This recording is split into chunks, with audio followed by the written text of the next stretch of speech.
చేశారు. అసలు ఆ మెసేజ్ ఫార్వర్డ్ చేయడం ఉద్దేశం ఏంటి, మళ్ళీ వెంటనే డిలీట్ చేయడం ఉద్దేశం ఏంటి? నేను చనిపోదాం అనుకున్న మాట నిజమే. ఎందుకంటే ఇప్పుడు అదే రాస్తారు. ఇప్పటికైనా మీ అందరికి ఒకటే చెప్తాను, అతను నాకు డైరెక్ట్గా ఏదైనా వద్దు అని చెప్పున్నా నేను అతన్ని మీద ఉన్న ఇష్టంతో అతన్ని వదిలేయడం అనే జరిగేది. కానీ అతను నన్ను చెడు చేయాలి అని చేసి తప్పుడు దాన్ని చూపించి వదిలేయాలంటే మాత్రం అది నేను ఎప్పటికీ ఆపను. ఆ పోరాటంలో జరుగుతున్న నాకు ఇవన్నీ దెబ్బలు, ఈ మాటలు చాలా చాలా వేదనకు గురి చేశాయి. ఇంకా బతకొద్దు అన్న దాంట్లోనే చచ్చిపోదాం అనుకున్నాను. ఆయన చావు కారణం ఇప్పటికి పోయినా ఎప్పటికి పోయినా ఒకవేళ ఎవరైనా చంపినా కూడా అది మాల్వి మల్హోత్రా అనే అంటాను. ఒకవేళ వాళ్ళిద్దరు విడిపోయి అక్కడి నుంచి అతను వచ్చేస్తే ఆమె కాకపోవచ్చు, కానీ ఇప్పుడు పరంగా అయితే ఆమె. ఆ విషయం కూడా అందరికీ తెలియాలనే నేను పంపించిన తర్వాత ఈలోపు మా పేరెంట్స్ కానీ సార్ వాళ్ళు కానీ అంతా మాట్లాడి ఇది చేశారు. కొద్ది క్షణాలే కాదండి, ఒక 5 minutes 10 minutes టైం పట్టింది. ఆ తర్వాత అందరికీ డిలీట్ చేసేసాను. మేమంతా క్లియర్ చేసుకున్నాం, అర్థం చేసుకున్న మీడియా ఇప్పుడు ఫ్రెండ్స్ కూడా ఎవరైతే ఉన్నారో వాళ్ళు కూడా నాకు ట్రబుల్ చేయలేదు. బట్ మరి ఆ రాజేష్ అని ఆయన మార్నింగ్ అంతా ఇప్పుడు ఇది చేసి ఇదంతా ట్రబుల్ అయింది. ఓకే, నేను మెసేజ్ పెట్టడానికే తప్పు అంటే నా ఎమోషన్స్ అలా వెళ్ళాయి, స్టేట్ ఆఫ్ మైండ్ నాది అలా ఉండింది. మొబైల్ ఫోన్స్ కూడా లేదు, అది అబద్ధం, అది ఖచ్చితంగా అబద్ధం. అంత మెసేజ్ నా దగ్గర ఉంది. వాట్సాప్ అయినప్పటికీ కూడా నేను కాల్ అన్నది రికార్డ్ చేస్తున్నాను. నా సేఫ్టీలో కూడా నేను ఉండాలి కదా, నా దగ్గర కాల్ కూడా ఉంది. మాట్లాడిన ప్రతి న్యాయవాది కింద ఉన్న వ్యక్తి సినిమాల్లో హీరోయిన్ కింద అవకాశం కావాలని ఉపయోగించారు. సో అతను నాకు మెసేజ్ ఎందుకు చేయడం జరిగింది, ఆ కాంటాక్ట్ ఎవరు చేయడం జరిగింది, అతను మూవీస్ ఎందుకు చేస్తున్న మూవీ ఏంటి, ఓకే లావణ్య గారు అంటే మీరేనా అని మాట్లాడుతూ నేను ఇవాళ ఆల్రెడీ మీ గురించే ప్రెస్ మీట్ ఒకటి మాట్లాడాను. బట్ నా ఉద్దేశం అది మాట్లాడడం అని కాదు, మీరని తెలియదు కదా నాకు కూడా అని అలా మాట్లాడుతూ వాళ్ళ పేరెంట్స్ కూడా నాకు అప్రోచ్ అవుతున్నారు, ఇవాళ నైట్ మాట్లాడుతున్నాను అని మాట్లాడారు. అంతే తప్ప లీగల్ అప్రోచ్ అన్నామో సెకండ్ ఒపీనియన్ అని షణ్ముఖ్ జస్వంత్ కేసు విషయంలో కళ్యాణ్ దిలీప్ ఏమో వాళ్ళ తరపున చేశాడు, వాళ్ళ అన్నయ్య అబ్బాయి తరపున ఏమని చెప్పాడు మనకి? అబ్బాయి తరపున సార్ వాదిస్తే అమ్మాయి తరపున ప్రియా సంథింగ్ ఏదో నేను చెప్పారు. అతను వాదించాడు. ఫాల్స్ కేమ్స్ ఎందుకు అక్కడ పబ్లిక్ ప్రాసిక్యూటర్ ఉంటాడు అమ్మాయి తరపున వాదించడానికి? మీరిచ్చే కంప్లైంట్స్ రాజ్ తరుణ్ తో కలిసి ట్రావెల్ చేయాలనే ఉద్దేశంతో ఇస్తారు. అది పోలీసుల పని కాదు కదా. ఏమని ఈ విషయం ఆల్రెడీ తెలుసు, చాలా వైరల్ గా మారిపోయింది. సో ఇప్పటి వరకు ఏం యాక్షన్ తీసుకోలేదు, అంటే కేవలం పెద్ద హీరో అని చెప్పి వదిలేసారా? మీరేమైనా డెఫినెట్ గా అప్రోచ్ అన్నది అయితే నేను ప్రతి పాసిబుల్ వేలో వెళ్తానండి మనిషిని వెనక్కి దక్కించుకోవడానికి.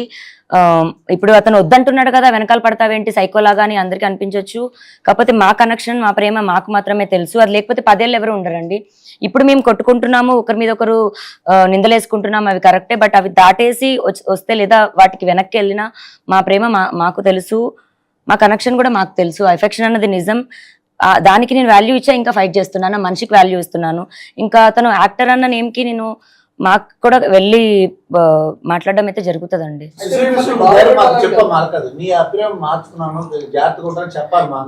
జాగ్రత్తగా ఉంటాను సార్. నిన్న నా స్టేట్ ఆఫ్ మైండ్ చాలా వీక్ గా ఉన్నాను, ఫిజికల్ గా నాకు తెలీదు, బ్యాక్ పెయిన్ నాకు లేదు సార్. అది అందరికి జరిగే ఒక ప్రాసెస్ లోనే ఈ దాడికి నేను వీక్ అవ్వడం తప్ప నా మెంటల్ స్టెబిలిటీ లేక అయితే కాదు. అది మళ్ళీ మీ అందరికీ చెప్తున్నాను. లావణ్య మిమ్మల్ని బాధ పెట్టాలని కాదు, మీరేమో ఇంత జరిగినా సరే మా ప్రేమ తెలుసు, నాకు రాజ్ కావాలి అంటున్నారు. కానీ మీరు కేసు పెట్టిన తర్వాత రాజ్ తరుణ్ స్పందిస్తూ ఆమె నా రూమ్ లోనే డ్రగ్స్ తీసుకుంది, నా ఫ్లాట్ లోనే ఇంకొక వ్యక్తితో ఉంది, మస్తాన్ సాయి ఒక కొత్త పేరు తను తీసుకొచ్చారు, తను ఒక డ్రగ్ అడిక్ట్, తను ఒక డ్రగ్ పెడ్లర్, డ్రగ్ కేసులో అరెస్ట్ అయ్యి వచ్చిందని మీ పైన చాలా అనుచిత వ్యాఖ్యలు చేశారు. సో దీనికి ఏమంటారు? నేను ఒకవేళ డ్రగ్స్ అదే ఇంట్లో రాస్తారు అలా ఉండగా ఎదురుగా మీ క్యారెక్టర్ అంతా కూడా చాలా బ్యాక్ చేస్తూ మీడియా ముందు చెప్పాడు రాస్తారు. మాట్లాడినటువంటి ఆడియోలో కూడా సేమ్ ఆ మస్తాన్ సాయి వచ్చి పొమ్మని చెప్పని రామని రమ్మని మీరు వేడుకున్న విధానం కూడా అలాగే ఉంది. ఏం చెప్తారు? నువ్వు రా, నేను నీతో ఉండాలనుకుంటున్నాను, నువ్వు రా, నీతో స్పెషల్ గా టైం స్పెండ్ చేస్తాను అన్నది ఉండదండి. ఆ రికార్డింగ్ మీరు కరెక్ట్ గా విన్నట్టయితే. ఒకవేళ అలా మాట్లాడేదైతే రాజ్ని పక్కన కూర్చొని ఎందుకు మాట్లాడతాను? 3 days నుంచి మాకు గొడవ జరుగుతుంది. ఇప్పుడు కథ మొత్తం ఒక 3 రోజుల కథ చెప్తున్నప్పుడు 3 రోజులది చెప్తే బాగుంటది కదా. ఎండింగ్ ఒక 5 minutes మాట్లాడిన కాల్ ఒకటే వినిపిస్తే మీకు అర్థం కాకపోవచ్చు. ఆ 3 రోజులు నన్ను అదే సైకోగా నేను పిచ్చిదానిలాగా నన్ను పోర్ట్రే చేశాడు.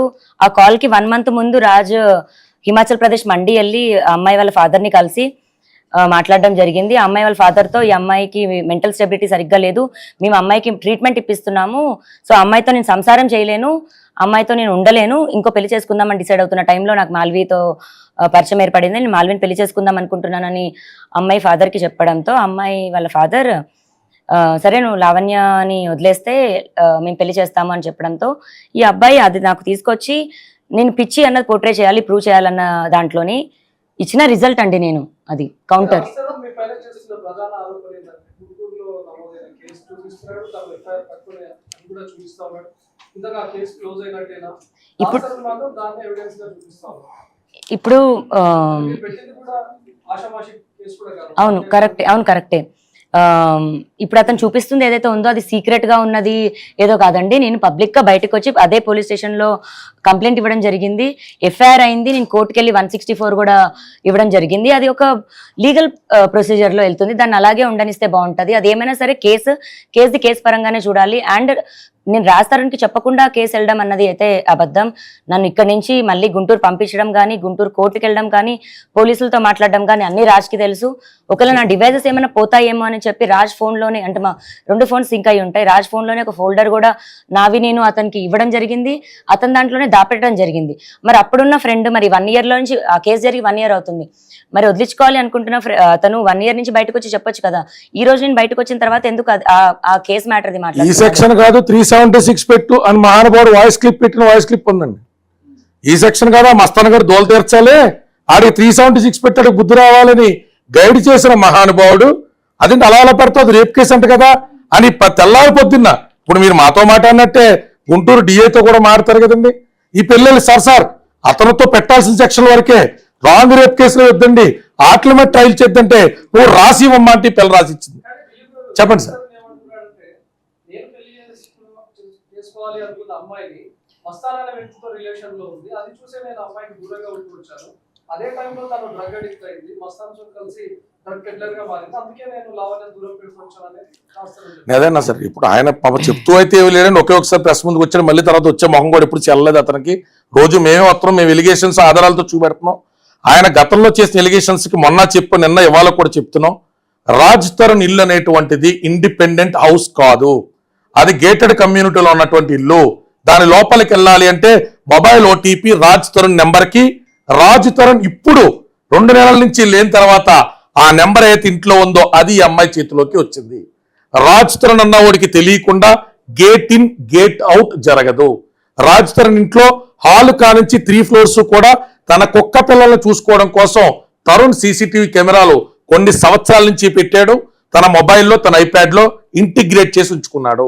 జస్ట్ గుడ్డ కాల్చి ముఖం మీద ఇయ్యాలా, నువ్వు ఎంత కామాంధుడువా, ఎంత విమనైజరవా, ఎంత తప్పుడు పని చేస్తున్నావా అంటే ఒకటి అమ్మాయి సంవత్సరాన్ని పనిచేయదని చెప్పాలా, లేదా ఈ అమ్మాయి సంస్కారహీనురాలని చెప్పాలా.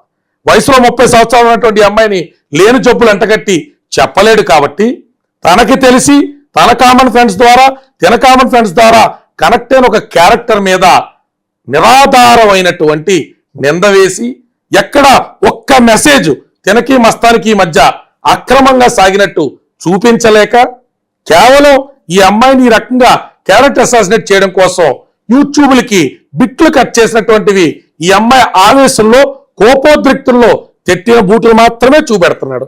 మరి తల్ల పగలగొట్టినటువంటివి, మరి రక్తసిక్తమైనటువంటివి, మన అమ్మాయికి సంబంధించి హాస్పిటల్ చుట్టూ నోరు ముక్కు పగిలిపోయి తిరిగినటువంటివి, మరి వీటి గురించి రాజస్థాన్ బయటకు వచ్చి మాట్లాడట్లేదే, మరి వీటి గురించి చెప్పట్లేదే. అంటే ఈ అమ్మాయి కొట్టుకుందని పోనీ అతను చెప్పేమన్నాను మేడం. మొన్న నుంచి ఒకటే మాట చెప్తాను. ప్రతి విషయం కూడా అంటే నేను కూలంకషంగా చెప్పాలి మీడియా మిత్రులకి, ప్రతి విషయం కూడా నిన్నటి నుంచి అడుగుతా ఉన్నారు. ప్రెగ్నెన్సీ కానించి ఏ విషయం అయినా రాజస్థాన్ వచ్చి డబ్బులు కట్టలేదా, రాజస్థాన్ వచ్చి డబ్బులు ఇవ్వలేదా, ఈ 2 సార్లు హాస్పిటల్కి తీసుకెళ్లి ఓసారి మిస్క్యారేజ్ ఒకసారి జరిగినటువంటి ఉదంతాల్లో CD ఫైల్తో సహా ఉన్నటువంటివి రాజస్థాన్ కాదా డబ్బులు కట్టింది. ఫోన్ వచ్చి ఇప్పుడు మేము ఎలిగేషన్ కంటిన్యూ చేస్తున్నాం. వై ఈజ్ ఈ నాట్ కమింగ్ అవుట్? ఇవి తప్పనో, ఇవి నిరాధారమనో, అసలు 11 ఏళ్లలో ఈ అమ్మాయి గర్భమే దాల్చలేదనో, ఆ బీరుతో కొట్టుకున్నటువంటి ఉదంతంలో తనకు సంబంధం లేదనో, హిమాచల్ ప్రదేశ్ మండీలో కొత్త మాంగారుతో జరిపిన సంప్రదింపులు బయటపడ్డాక ఈ సంప్రదింపులు ఏంటి, నన్ను వదిలించుకునే అమ్మాయిని పెళ్లి చేసుకుంటానని చెప్పడం ఏంటని చెప్పండి. సామాన్య యువతి వెళ్ళి తను ఒక వ్యక్తి పెళ్లి చేసుకుంటానని మోసం చేశాడని చెప్తేనే ఇమీడియట్ గా ఆ పర్సన్ నోటీస్ సర్వ్ చేసి తనను తీసుకొచ్చి విచారిస్తారు. కానీ లావణ్య 2 సార్లు ఫిర్యాదు చేసింది, పూర్తి ఆధారాలు సమర్పించింది. ఇప్పటికీ రాస్తారు అనే వ్యక్తిని పోలీసులు కాంటాక్ట్ అవ్వలేదు. అసలు రాస్తారు ఎందుకు పోలీసులు అదే అండి, ఇప్పుడు పోలీసుల జాప్యం అనేటువంటి దాని మీద పోలీసులతో బాహాబాహి దిగాల్సిన అవసరం న్యాయవాది వృత్తిలో ప్రతిరోజు కోర్టుకెళ్ళి ప్రాక్టీస్లో ఉన్న మాకైతే అవసరం ఉండదు. జాప్యం ఉంటే మాకు లీగల్ రెమెడీస్ ఉన్నాయి. మేము వారు సఫిషియెంట్ టైం అడిగారు. తెలంగాణ స్టేట్లో ఉన్నటువంటి బోనాలు తదితర అంశాల మీద వారికి ఉన్నటువంటి బందోబస్తు సమస్యలు వివరించారు. ఈ రోజు కూడా మాకు సరైనటువంటి రెమెడీ చూపించకపోతే we have all rights to approach to honourable high court of Telangana under writ of mandamus. మీరేం నోటీస్ చేశారు సార్ ఈ period? Sir, we don't want to make any personal level comments because legal గా మేము బౌండే ఉన్నాం. పోలీసులతో సహకరిస్తూ మేము వారితో ట్రావెల్ అవుతా ఉన్నాం. ఎక్కడా కూడా ఒక లూజ్ కమెంట్ నా క్లయింట్ని కూడా చెయ్యొద్దనే వారించడం జరుగుతూ ఉంది. దానికే మేము స్టిక్ ఆనే ఉంటాం. పోలీసులు కేసు కట్టారు, కట్టిన కేసు మీద దర్యాప్తు చెయ్యాలా, చర్యలు తీసుకోవాలా. ఇది వాళ్ళు కాదు, ఎవరు అవాయిడ్ చేయలేరు. మధ్యలో నా క్లయింట్కి పోలీసుల ద్వారానే చిన్న చిన్నపాటి ఫెయిలర్స్ ఇప్పిస్తా ఉన్నారు వేరే స్టేషన్తో. ఈ కేసుని రిఫరెన్స్ లో ఇన్వెస్టిగేషన్ లో కొట్టేస్తారంట, తీసేస్తారంట, అసలు ఈ కేసు ఉండదంట. అంటే మీరు ఎన్ని రకాల జాప్యమైనా చేయండి, ఎన్ని రకాల కుయుక్తులైనా పన్నండి, మా దగ్గర ఉన్న ఆధారాల్లో ధర్మమైనటువంటి న్యాయమైనటువంటి బలం ఉంది. కోర్టుల ముందుకు తీసుకెళ్తాం. మాట వరుస కోసం చెప్పట్లా.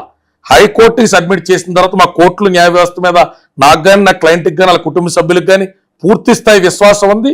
మా దగ్గర ఉన్న ఆధారాలు పెడతాం. కాదు అంటే దీనికి ఖచ్చితంగా అవసరం అనుకుంటే రివిజన్ కోసం మేము సుప్రీంకోర్టు గుమ్మం కూడా తొక్కుతాం.